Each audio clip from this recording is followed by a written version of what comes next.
এরপর প্রশ্ন হলো, আমি তো টাকনুর নিচে কাপড় অহংকার বশত পরি না, তাহলে কি আমার গুনাহ হবে?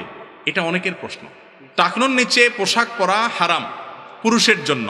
কোন পোশাক? যেগুলো উপর দিক থেকে সাধারণত নিচে ঝুলে থাকে সেগুলো, মোজার কথা ভিন্ন। মহিলাদের জন্য আবার হারাম না, পুরুষদের জন্য হারাম।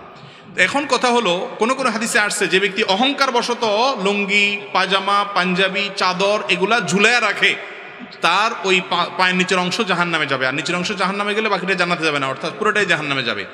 এখন কেউ কেউ বলে যে আমার মধ্যে তো অহংকার থাকে না, তাহলে তো তার উত্তর হলো যে অহংকার না থাকলেও যদি পড়েন তারপরেও গুনাহ হবে। এটাই বিশুদ্ধতর মত, এটাই জমহুর উলামাদের মত। কারণ কয়েকটা হাদিসে অহংকার বশত থাকার কথা আসলেও অন্যান্য হাদিসে অহংকারের কথা বলা নাই, বরং অহংকার ছাড়াই বলা আছে সর্বাবস্থায় আপনার টাকনুর নিচে কাপড় পরলে সেটা কোথায় যাবে?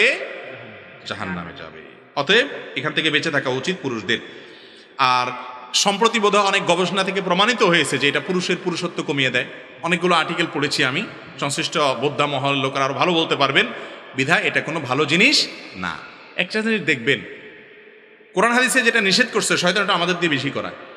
মেয়েদেরকে বলা হয়েছে তাদের যত ঢেকে ঢেকে থাকবে তত ভালো, টাকনু টাকনু সহ তারা ঢেকে থাকবে, তাই না? আর পুরুষরা টাকনুর উপরে পড়বে। এখন দেখবেন পুরুষদের প্যান্ট সব কোথায়? টাকনুর নিচে, আর মেয়েদের গুলা মানে কোরআন হাদিস যা বলা আছে তার হুবহু কি করতে হবে? উল্টাটা করতে হবে। বুঝাই গেছে এই সভ্যতা, এই সংস্কৃতি বিনির্মাণের পিছনে সবচেয়ে বড় অবদান হলো ইবলিসের। ইবলিস আমাদের সমাজটাকে সেভাবে গড়ে তোলার চেষ্টা করছে।